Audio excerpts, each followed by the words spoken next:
앞으로 국가대표팀이라는 팀이 더 발전할 수 있도록 정말 많이 노력하겠습니다. 정말 죄송합니다. 지난 조별 예선 요르단과의 경기에서 하나의 자책골과 후속 실점에 빌미가 되었던 박용우가 그대로 라인업에 포함되었습니다. 그리고 4강에서 다시 한번 박용우의 패스미스가 기록되며 요르단을 상대로만 세 번째 실점의 원인이 되었습니다. 그동안 제 채널에선 특정 선수의 경기력 자체를 비판하는 영상은 정말 흔치 않았지만 가장 강한 목소리를 냈던 순간은 토트넘의 호이비에르가 파울을 주장하며 손을 들고 발을 멈춰버렸던 장면입니다. 당시 호이비에르는 박스한 토트넘 선수 가운데 가장 공 가까이에 있었지만 경기를 혼자 중단해버렸고 당연히 역습의 빌미가 되었습니다. 박용우는 패스미스나 볼탈취를 당한 이후에 가장 강한 압박을 해야 하는 당연함을 어기고 쫓아가길 포기하고 상대를 멀뚱멀뚱 쳐다보는 비율이 너무 높습니다. 이번 대회에만 3차례 발생했습니다. 평생 축구를 보며 소위 위대한 선수들로 분류된 사람들에게서 절대 보이지 않는 장면들입니다. 하지만 한 번 했던 선수는 반드시 반복하는 지독히 특징적인 장면입니다. 자책골은 실수이지만 공을 뺏기고 어슬렁거리는 것은 실수가 아니라 선택입니다. 박지성은 가장 빠른 선수는 아니었지만 미들라인에서 공을 뺏기는 순간에는 세계에서 제일 빠른 선수로 돌변하곤 했습니다. 자신의 실수로 생긴 위기에서 동료들을 향한 미안함이 온 몸에서 뿜어져 나왔었습니다. 정말 공 하나에 목숨 건다는 표현은 좋은 선수들이 실수한 다음 장면에 주로 터져나왔습니다. 발이 느려서 쫓아가지 못하는 것과 수비를 포기해버리는 것은 아예 다른 행위입니다. 체력을 절대 이유로 들어선 안 됩니다. 전 경기 풀타임 출전한 주장 손흥민이 경기 마지막까지 스프린트하고 있었습니다. 과거 박용우의 인종차별 논란은 결국 무징계로 끝났었습니다. 역시 제 채널을 오래 보신 분들은 아시겠지만 동양인을 향한 유럽 일부 팬의 차별, 축구 약소국이나 후진국을 향한 일부의 조롱에 강한 목소리를 내었습니다. 박용우 사건은 제 모든 영상에서 주로 다루는 선수들의 훈훈한 사연들과 정말 정반대의 결을 가진 사건이었습니다. 이번 대회 방관의 순간들을 포함하여 국가대표의 자격이 무엇인지 당연한 질문이 생겨났습니다. 삼성 미드필더 자리는 유상철이 뛰었던 포지션입니다. 유상철의 주력은 그의 다른 모든 특장점에 비해서 약점에 가까웠습니다. 하지만 그가 평생 혼을 바친 대표팀 경기에서 단 한 번도 공을 뺏긴 이후 상대를 쫓아가길 포기한 장면을 본 적이 없습니다. 경기 내내 밀리고 있어도 어이없는 실점만은 허용하지 않았던 순간마다 수미 유상철은 말 그대로 우리의 박스와 상대의 박스 모두에 존재했습니다. 그런 유형 선수들의 위대함을 전파하는 영상을 매일마다 밤새 만들어 업로드했던 이유 중 하나는 반대 유형의 선수들과 절대 동일선상에 두어선 안 되기 때문입니다. 한국 대표팀의 가장 자랑스러운 포지션이자 세계 어느 팀을 만나도 끝까지 포기하지 않던 볼란치 포지션은 완전히 한국 국가 대표의 수치가 되었습니다. 지난 호주와의 경기 막판 볼란치 자리에는 박진섭이 투입되었습니다. 그는 신장에서 절대 강세에 있는 상대와의 공중 경합에서 전혀 밀리지 않았고 센터백의 장점을 수미에서 그대로 재현했습니다. 최근 경기마다 한국의 최대 약점으로 지목된 수미에서 박진섭의 실험은 극도로 낮은 빈도로 진행되었습니다. 조금의 출전에서 인상적인 활약을 보이고 벤치 멤버 특유의 배고픔은 모든 사람들에게 절절히 전달되었지만 결국 오늘 라인업은 요르단과 예선전을 답습했고 결과는 더욱 나빴습니다. 4강전은 에너지 싸움에서 완전히 밀린 팀이 정상적인 축구가 불가능하다는 모든 흔적이 담긴 경기였습니다. 원래부터 운동성과 에너지가 특장점인 요르단을 상대로 토너먼트에서만 240분이 넘는 시간을 뛰었던 대표팀은 강한 대조를 보였습니다. 질주를 포기해버린 선수에 대한 비판이 있다면 분명히 마지막까지 최선을 다한 선수들에 대한 박수도 존재해야 합니다. 대회 내내 마지막은 손흥민의 사과로 끝나지 않길 바란다고 말했지만 결국 대표팀 주장은 어느 때보다 어두운 표정으로 국민들께 사과했습니다. 선수단의 주장이 경기장에 모든 걸 쏟고도 사과해야 했다면 당연히 더 높은 자리의 사람들도 등장해야 합니다.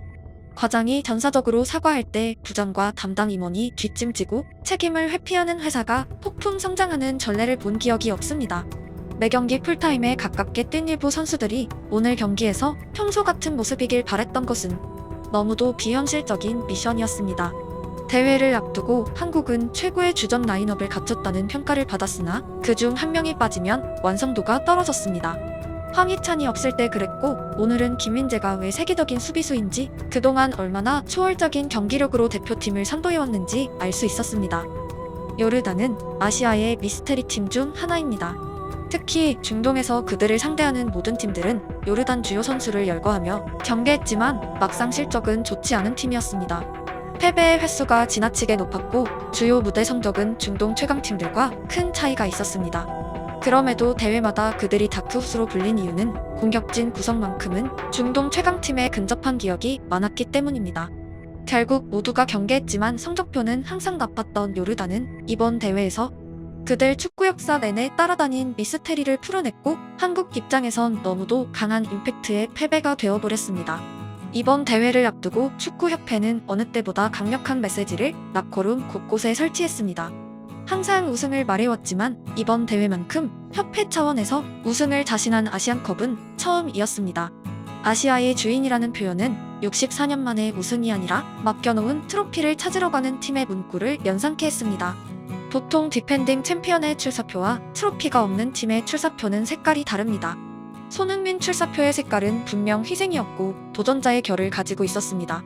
하지만 64년 전에 존재하지도 않던 트로피를 박물관에서만 봤던 협회의 연속 챔피언을 방불케 하는 메시지들은 결과적으로 선수들에게 해달라는 잔혹한 외침이었습니다.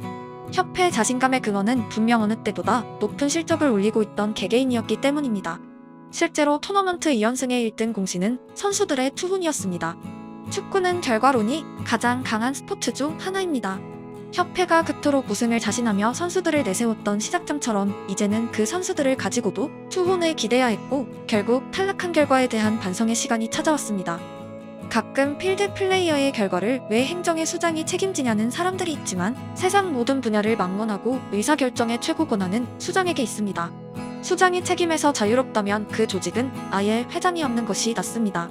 어차피 필드 플레이어가 알아서 다 해야 한다면 회장은 존재 의미가 없기 때문입니다. 대회를 준비하고 치르는 과정의 모든 의사결정 권한은 회장에게 있고 선수들은 협회가 만든 동선 위에서 경기하게 됩니다. 그리고 아시다시피 이번 대회 대표팀의 멤버 명단 상당수는 아시아인 이라기에 믿기지 않는 실적을 바로 올해 유럽에서 올리고 있습니다. 일부 선수가 클럽팀의 경기력을 대표팀에선 보이지 못한다면 한 명이 아니라 동시다발적이라면 절대적으로 문제는 환경과 행정에 있습니다. 좋은 대표팀은 대부분의 선수들이 클럽의 활약을 상회하곤 합니다. 한국 선수들이 유럽에서 뛰는 경기를 새벽마다 지켜봤던 사람들에게 선수들 상당수가 대표팀에선 사뭇 다르다면 미스테리의 해답은 팬들이 아니라 조직에서 발견해야 합니다. 20명이 넘는 선수단을 구성하고도 체력 안배가 전혀 없었던 부분, 주전과 비주전의 차이가 크다고 판단했다면 비주전들의 적극적인 실험이 이뤄지지 않은 대회 이전의 평가전들, 훈련장 문제를 포함한 행정적인 업무들, 총체적인 시스템의 주제입니다.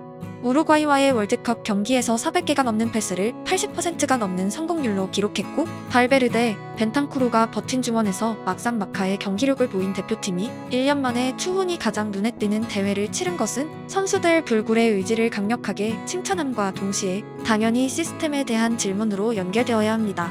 너무 뼈아픈 패배입니다. 마지막까지 최선을 다한 일부 선수들의 표정을 보는 것은 업장이 무너집니다. 이렇게 큰 패배가 다음의 열매로 연결되지 못한다면 선수단을 지휘하는 어른들의 존재 이유는 없습니다. 포기하지 않는 의지의 힘을 보여주셨던 일부 선수들에겐 마지막까지 진심으로 감사드립니다.